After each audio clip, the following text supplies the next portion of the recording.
what we have to really think of is, if there was no British Empire, what would the world have been like? Would it have been this kind of this lovely utopia where there would have been no empires? Absolutely not.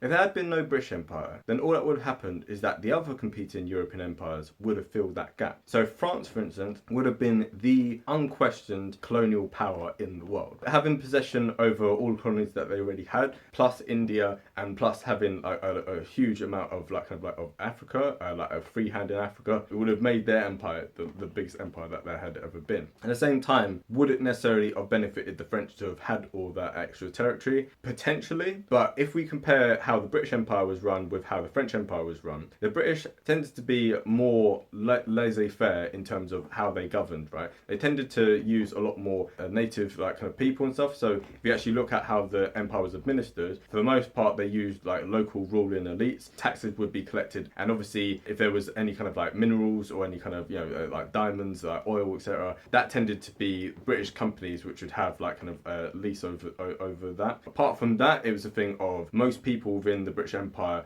who were governed by it, didn't really come across the British that much, especially if you lived outside of the major towns. If we compare that to the French Empire, which was far more bureaucratic and had the idea of this kind of civilizing mission, what they wanted was that for all of their subject people to be made into good Frenchmen. They wanted them to become actual citizens of it, and so they believed they had this kind of white man's burden view, basically turn these kind of savage people into civilized Frenchmen. That was how they ran their empire. And so the French Empire, being more bureaucratic, being a lot more top down, being a lot more controlled directly from Paris rather than being more localized, we can see that actually the country of Cameroon, for instance, which after World War One was split half between the British and half between the French. If you look at Cameroon today, the parts of it which are governed by the French and the parts of it which are governed by the British operate very, very differently. The parts that are governed by the British have a lot more local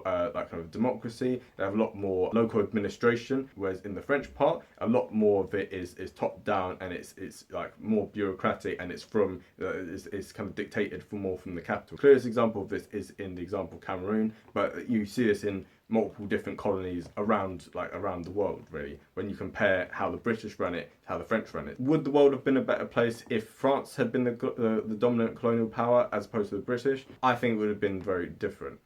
It's not to say it would have been better or worse. I think that's up to people's interpretation as to whether they thought that the British Empire ran things better or whether the French Empire ran things better. But this idea that there would have been no colonialism at all is just for the birds. Now, if France hadn't lost in the kind of great struggle between Britain and itself, there's every chance that the French Revolution probably wouldn't have happened. The French Revolution was mainly caused as a result not just of a lack of political freedom in France itself, and to do with the poverty. It was also a psychological thing because Britain had defeated it multiple times in multiple different wars. And so the people of France thought, hold on, we have this autocratic king who lives very lavish life, and yet we are very poor, and he's not even able to win in all these wars. We've lost Canada, we've lost many parts of India, we've lost some of our territories in the Caribbean. All of these things were contributing factors to the French Revolution happening. Now, if France was the dominant global power, there wouldn't have been as much of pressure domestically for there being a revolution. Now, that doesn't mean that the kind of absolute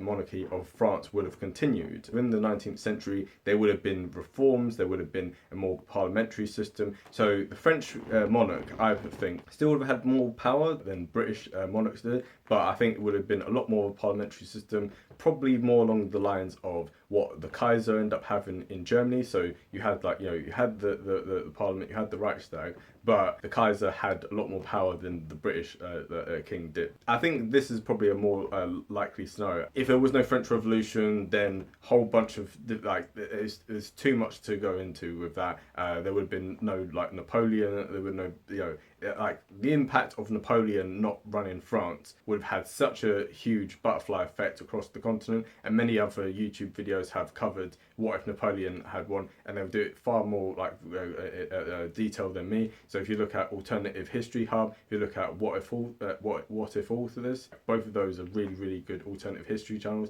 and I really advise you to look at them if you want a more like in-depth timeline on that, because yeah, they've covered it perfectly, and I can't really like add anything further to that. So when we think back to the scenario, just to kind of sum it up, it probably would have been a lot less racism within the British Empire itself. It wouldn't have been the kind of defining thing. Also, the British Empire, for all its faults, did have at least some restraints on the colonies. The American colonists, they wanted to expand further west and to take more land from the Indians and to expand, to expand slavery, etc., etc. Whereas the British Empire, Britain obviously ended slavery in 1834 without their possessions in the Caribbean. Probably would have ended a lot sooner. The United States, as we currently see it today, will probably be limited by the kind of like Appalachian Mountains, because that was as far as the British kind of really wanted to go. So it would have been a lot more of a kind of smaller empire, but it still would have been quite significant. The impact of America, the impact of Australia, etc. It still would have been significant, and it still would have been quite rich and prosperous because you had this industrial revolution. Because Britain was always it was a nation of shopkeepers. It was an industrial nation. It was an entrepreneurial nation, and so I think that through just free trade, it would have been rich regardless. However, with France being the dominant colonial power, the Pax Britannica would have been a Pax Francia.